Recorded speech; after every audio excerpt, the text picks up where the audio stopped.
दिल्ली के मुख्यमंत्री अरविंद केजरीवाल कहते हैं कि कोरोना भले ही तेजी से फैल रहा हो, पर दिल्ली में 5000 से ज्यादा बेड अस्पतालों में खाली पड़े हैं। दिल्ली के मुख्यमंत्री का यह भी दावा है कि राजधानी में कोरोना की जांच 24 घंटे अस्पतालों में हो रही। आज तक ने जब इन दावों की पड़ताल की तो हमें वो सच मिला जिसे देखने के बाद दिल्ली के मुख्यमंत्री को भी अफसोस होगा कि उन्होंने ऐसा दावा क्यों किया। नमस्कार, मैं हूं रोहित सरदाना और आज हम जनता और उसकी मुसीबतों से दूर उन सरकारों के खिलाफ दरवाजे दस्तक देंगे जो मानो किसी और दुनिया में रहती है, दावे बड़े बड़े करती हैं लेकिन जमीनी हकीकत उनकी पोल खोल देती है। तो आज की दस्तक व्यवस्था की उस सोच के खिलाफ होगी जो आपदा में जनता के जख्मों पर दावों का नमक रगड़ने से नहीं चूकती। दस्तक जनता के दम पर सब कुछ हासिल करने वाले उन नेताओं के खिलाफ होगी जो आम आदमी का आखिरी वक्त में भी अपमान करने से नहीं चूकते। दस्तक देकर पूछेंगे कि जिंदा आदमी वोट है और मर गया तो कूड़ा। दिल्ली में हम अरविंद केजरीवाल के दावों का परीक्षण करें उसके पहले आपको लखनऊ लेकर चलते हैं, जहां कोरोना ने सरकार के दावों को कटघरे में खड़ा कर दिया।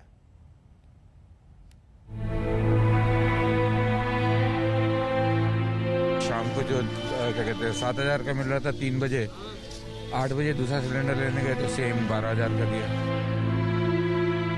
एम्बुलेंस मिलने में ही 4 घंटे लग गए। 3 अस्पतालों में धक्के खा के हम लोग लौट के आए।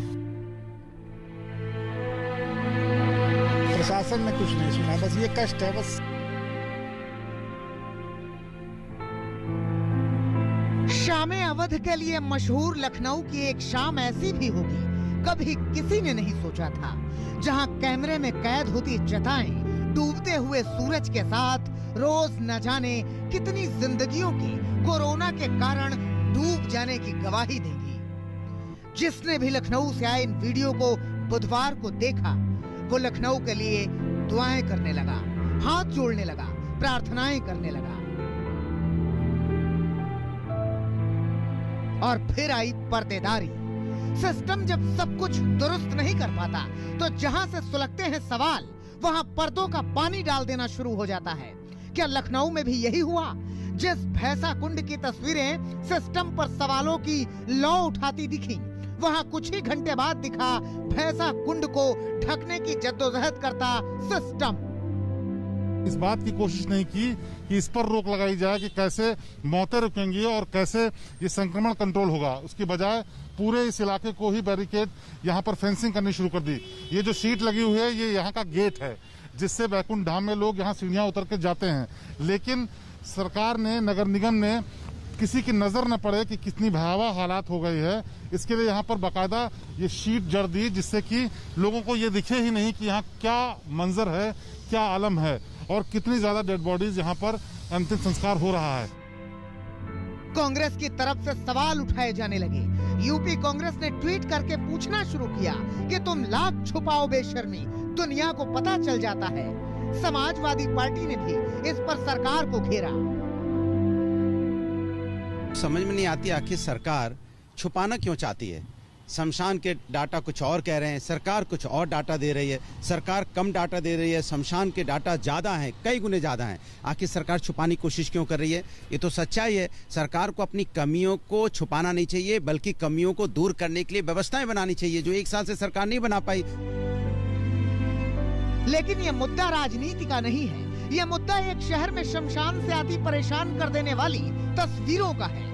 अब आपको लखनऊ में गुलाला घाट की इन तस्वीरों को दिखाना बेहद जरूरी है, जहां अब तक प्रशासन का नीला वाला पर्दा नहीं चढ़ा है। इस गुलाला घाट के जिस मैदान में लोग अब तक बैठा करते थे, वहां चारों तरफ सिर्फ शवों को जलाने के बाद बची राख दिखती है। कुछ राख के बीच धधकती आग दिखती है और लखनऊ के गुलाला घाट की ये दिल को बैठा देने वाली तस्वीर सवाल पूछती है कि लखनऊ को कोरोना की नजर लगी है या सिस्टम संभाल ही नहीं पा रहा। यूं ही जहां जिसको समझ आ रहा है वहां अंतिम संस्कार की लकड़ियां रखकर अपने और सपने दोनों को अंतिम अग्नि के हवाले कर देना पड़ रहा है। हाँ, आपको दिखा रहे हैं हमारे पीछे वो ग्राउंड है जहाँ पर अंतिम संस्कार किया गया है। ये वो जगह नहीं है जहाँ पर अंतिम संस्कार किया जाता था या किया जाना है। क्योंकि उसके लिए बाकायदा घाट बना हुआ है। ये वो जगह है जहां पर चूंकि बहुत ज्यादा नंबर्स बढ़ गए डेड बॉडीज के, इसलिए लोगों ने अंतिम संस्कार किया। ये मैदान में आप देख सकते हैं अंदाजन 100 से ज्यादा डेड बॉडीज की राख पड़ी हुई है। बैकुंठ धाम पर धधकती दर्जनों चिताएं और गुलाला घाट पर जहां तहां अंतिम संस्कार के बाद बिखरी राख का ये सवाल है कि क्या कोरोना से मौत के सरकारी आंकड़ों और कोरोना से मृत्यु के शमशान की तस्वीरों के बीच एक बहुत बड़ा फासला है। हमारी पड़ताल में सामने आया कि लखनऊ के बैकुंठ धाम में 14 अप्रैल को 72 मौत हुई, जबकि सरकार की रिपोर्ट में कोरोना संक्रमण से मरने वालों की संख्या 14 थी। इसी दिन लखनऊ के गुलाला घाट में कुल 33 कोरोना संक्रमित लोगों का अंतिम संस्कार किया गया, यानी 14 अप्रैल को कम से कम कोरोना से 105 मौत हुई। लेकिन यूपी सरकार ने 14 अप्रैल को पूरे प्रदेश में कुल मौतों की संख्या केवल 68 दिखाई, जबकि अकेले लखनऊ में ही 105 लोगों का अंतिम संस्कार हुआ। क्या है पिछले एक हफ्ते में दिन के हिसाब से? दिन के हिसाब से इंक्रीज हो रही है। अच्छा, कल कितनी डेड बॉडी जलाई गई? कल 72 के। अच्छा, उससे पहले? उसके पहले आपका 52 के अप्रॉक्स है। यानी कि 14 तारीख 58 to 52 है। 13 तारीख को 58। जी जी जी जी जी। 12 तारीख को? 12 तारीख को आपकी जो है 52 है। इसी तरह 13 अप्रैल को लखनऊ के बैकुंठ धाम में 58 और गुलाला घाट में 35 लोगों का अंतिम संस्कार हुआ, लेकिन सरकारी आंकड़ों में केवल 18 लोगों को ही दिखाया गया। 12 अप्रैल को नगर निगम के रिकॉर्ड के मुताबिक दोनों घाटों में कुल 85 शवों का अंतिम संस्कार किया गया, लेकिन सरकारी आंकड़े कहते हैं कि उस दिन लखनऊ में कुल 21 और पूरे प्रदेश में केवल 72 मौतें हुई। 33 13 तारीख को 35 हैं, फिर 12 को 33 हैं। तो ये वो संख्या है जो यहाँ पे अंतिम संस्कार हुए। अंतिम संस्कार होने की संख्या है ये। अब इस बारे में हमारे जो है उच्च अधिकारी जो है वो आपको सही बता पाएंगे। हम तो यहाँ लिख लेते हैं जो भी बॉडी आती है। आंकड़े बताते हैं कि जो मौतें हो रही हैं और यहाँ रजिस्टर हो रही हैं और जो सरकार आंकड़े बता रही है उसमें बहुत फर्क है। जैसे बैकुंठ धाम में कल की तारीख में 72 डेड बॉडीज का अंतिम संस्कार हुआ कोरोना संक्रमण में, लेकिन सरकार के आंकड़ों में दिखाया गया कि 14 लोगों का अंतिम संस्कार हुआ है। इतना फर्क है सिर्फ एक लखनऊ राजधानी में। इसी तरीके उत्तर प्रदेश के अलग अलग जिलों में ये फर्क है, लेकिन ये सरकारी आंकड़ों में नहीं दिखता। हम आपको हकीकत ये दिखा रहे हैं कि जो हालात हैं ये इतने भयंकर और भयावह हैं जिसका अंदाजा हम आपको है, सरकार को भी है, लेकिन आंकड़ों की बाजीगरी में ये सब बातें छिपाई जाती हैं। अंतिम संस्कार स्थल पर न सिर्फ भीड़ है बल्कि डेड बॉडीज एम्बुलेंस में भी इंतजार कर रही हैं और सरकार इस बारे में कुछ भी बात नहीं करना चाहती। उसका कहना बस इतना है कि सारे इंतजाम किए जा रहे हैं और जल्द सब कुछ ठीक होगा। कैमरामैन संजय सिंह के साथ शिवेंद्र श्रीवास्तव, लखनऊ आज तक। आज तक लगातार उन सभी राज्यों में दस्तक दे रहा है जहां कोरोना से लोग बीमार पड़ रहे हैं और लापरवाही सिस्टम की जान ले रही, जहां संवेदनहीनता व्यवस्था की आम आदमी को इलाज के दरवाजे से भटका रही, जिंदा रहते ठीक से इलाज दे नहीं पा रही और मर जाने के बाद कूड़े की गाड़ी तक से शव भिजवाए जा रहे हैं। शर्मनाक और आपराधिक संवेदनहीनता की यह कहानी छत्तीसगढ़ से आई है। राज्य सरकार की चिंता वर्तमान में यहाँ के जो कोरोना पीड़ित हैं उनके लिए होनी चाहिए, उनकी चिकित्सा व्यवस्था को सुदृढ़ करने की होनी चाहिए, न कि आसाम से आए हुए लोगों के कहते हैं प्रत्याशियों की चिंता करना। राज्य सरकार के विधायक, मंत्री, सांसद और पूरी सरकार आज उनके आवभगत में लगी। सियासत की इसी संवेदनहीनता पर दस्तक जरूरी है जो सत्ता के लिए जरूरी हुए संभावित विधायकों के लिए पार्टी करवाती है और सत्ता देने वाली जनता का कूड़े की गाड़ी में अंतिम सम्मान नहीं बल्कि अंतिम अपमान करती है। आज तक ब्यूरो। गीता में श्री कृष्ण ने महाभारत के युद्ध के दौरान अर्जुन से कहा था, जिसने जन्म लिया है उसकी मृत्यु भी निश्चित है। अब वही गीता ज्ञान मंत्री कोरोना से हो रही आम जनता की मौत पर पत्रकारों को देते हैं। कहते हैं मरने का क्या है, उम्र हो जाती है तो मरना भी पड़ता है। ऐसे मंत्री का बयान सिर्फ सुनकर खारिज नहीं किया जा सकता, क्योंकि एक जिम्मेदार पद पर बैठा व्यक्ति दरअसल कोरोना के कठिन काल में अपनी जिम्मेदारियों से पल्ला झाड़ने की कोशिश कर रहा है, जिस सोच पर दस्तक आपको देनी है। मध्य प्रदेश की एक कहानी देखिए।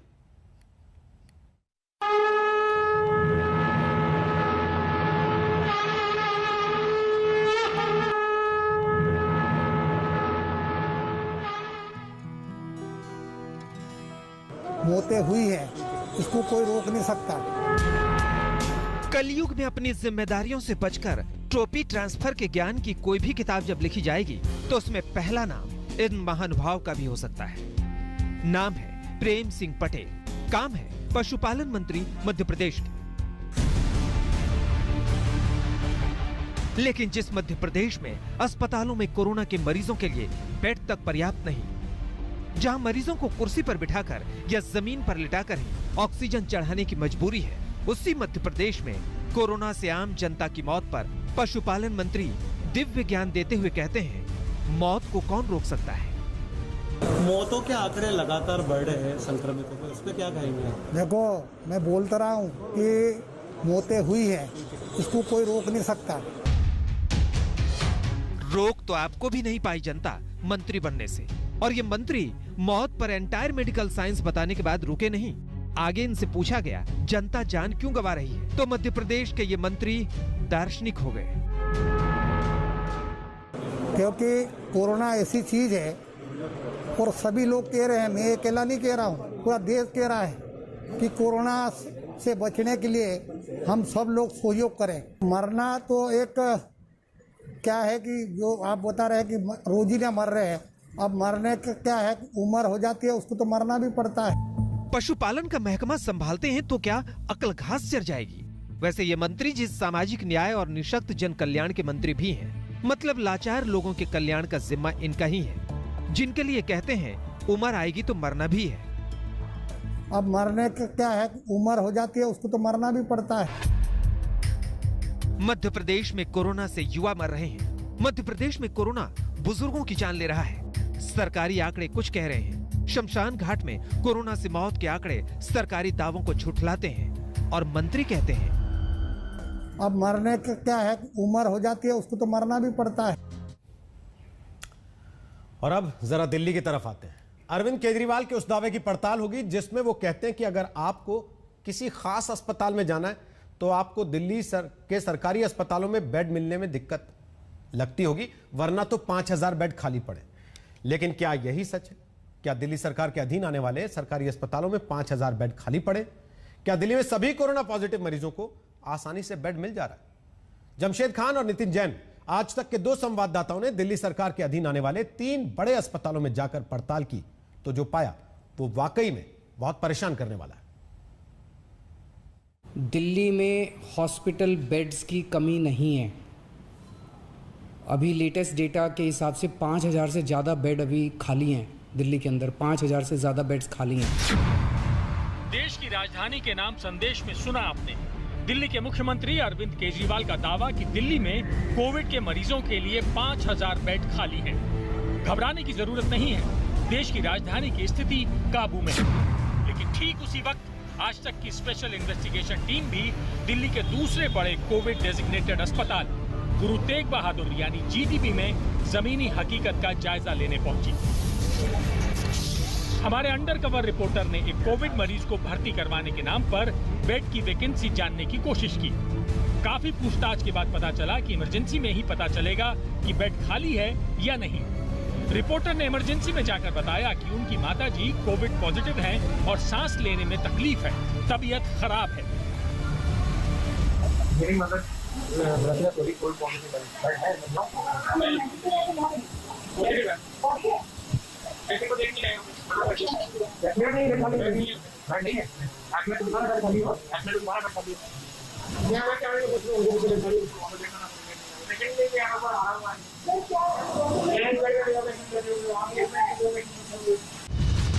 दिल्ली सरकार के ऐप के मुताबिक उस वक्त जीटीबी अस्पताल में 1500 में से 1170 बेड खाली हैं। वहीं एक और Covid dedicated Rajiv Gandhi super speciality अस्पताल में 650 से 308 बेड खाली हैं। अब हमने राजीव गांधी अस्पताल का रुख किया। पहले तो अस्पताल में साफ तौर पर कोई ये नहीं बता पा रहा था कि कहां कोविड पॉजिटिव मरीज का दाखिला होता है। किसी तरह से रिपोर्टर वहां पहुंचा। आप ही हालात देखिए, दाखिले की खिड़की पर लाइन लगी हुई है, वो भी अस्पताल के रेड जोन में, और कोई फिजिकल डिस्टेंसिंग नहीं है। सब हताश परेशान हैं कि किसी तरह उनके कोविड पॉजिटिव मरीज को अस्पताल में एक अदद बेड मिल जाए। मेरी मदर बीमार है, सांस की प्रॉब्लम हो रही है, उनको कोविड पॉजिटिव है। सर आप बाहर से बात कीजिए प्लीज, बाहर से बात कीजिए। बेड है, बेड है, बेड नहीं है, आप बाहर से बात कीजिए कि डॉक्टर जो हैं वो पेशेंट सिक हुए वहाँ गई है देखने के लिए। प्लीज यहाँ बताइए, सब लोग इन्फेक्ट हो जाएंगे। मैं भी डॉक्टर हूँ, मेरी यहाँ ड्यूटी नहीं है, इसलिए मेरे को नहीं पता है। बेड है यार, बेड नहीं है, मैं भी ये पूछ रहा हूँ, बेड है तो बता दे कहाँ एडमिट करो। अभी ये है नहीं, वो यहाँ पे मुझे नहीं पता बेड की आपको कहाँ मिलेगा, इतने सारे लाइन लगाए खड़े। हालात ये है कि यहाँ काम करने वाले डॉक्टर को बेड नहीं मिल रहा तो आम आदमी का क्या हाल होगा। अब हमारा कैमरा घूमा पेशेंट होल्डिंग वार्ड में। गौरतलब है कि दिल्ली के सीएम साहब कहते हैं कि किसी भी पेशेंट को 10 से ज्यादा वेटिंग में नहीं रखना। अब जरा आप इन बड़ी एम्बुलेंस को देख लीजिए, इनमें सुबह से मरीज अपनी बारी का इंतजार कर रहे हैं। इस बीच डेड बॉडी का अस्पताल से निकलने का सिलसिला जारी था। ये उन अस्पतालों की जमीनी हकीकत है जिसे दिल्ली सरकार कोविड डेडिकेटेड बताती है। आइए आपको एक और अस्पताल जग प्रवेश चंद्र ले चलते हैं, जहां इमरजेंसी के डॉक्टर ने साफ कह दिया कि सरकार को जमीनी हकीकत नहीं पता है। आपको क्या करवाना है? टेस्ट करवाना है, कोविड के टेस्ट हम मॉर्निंग में आपको शुरू करना है, उसके बाद ही अभी नहीं होगी। वो तो कह रहे हैं, किसने कहा? यही कह रहा है। कौन? चीफ मिनिस्टर कह रहा है। नहीं, चीफ मिनिस्टर कह रहा है, पर ग्राउंड लेवल पे तो हम बता रहे हैं ना वो क्या बात है। और अगर अभी जाके करवाना तो GTB and LNJP, that also I can not 100% नहीं बता पाऊंगा, बिकॉज वो लोग एंटरटेन नहीं कर रहे हैं पेशेंट इन द सेंस कि अगर आप पॉजिटिव पेशेंट है तो वो ले लेंगे, और ज्यादा इमरजेंसी तो ले लेंगे, ऐसे वो नहीं देखेंगे। हालात बेकाबू हो चुके हैं। सरकार अब भी जमीनी हकीकत से कोसों दूर है। मरीज बेहाल हैं और तीमारदार बीमार पड़ने की कगार पर हैं। सच्चाई तो ये है कि कैसे हालात सुधरेंगे ये किसी को भी नहीं पता। जमशेद खान के साथ नितिन जैन, आज तक। इसीलिए हम हर रोज दस्तक देते हैं ताकि सरकारों के दावों और जमीनी हकीकत के फासले को मिटाया जा सके। सरकारें जो बंद कमरों में बैठकर नहीं देख पाती, वो हम कोशिश करते हैं जमीनी हकीकत उनकी आंखों के सामने लाकर रखी जाए। एक छोटा सा ब्रेक लें, ब्रेक के बाद दिल्ली की दास्तान जारी है। आप बने रहिए आज तक के साथ।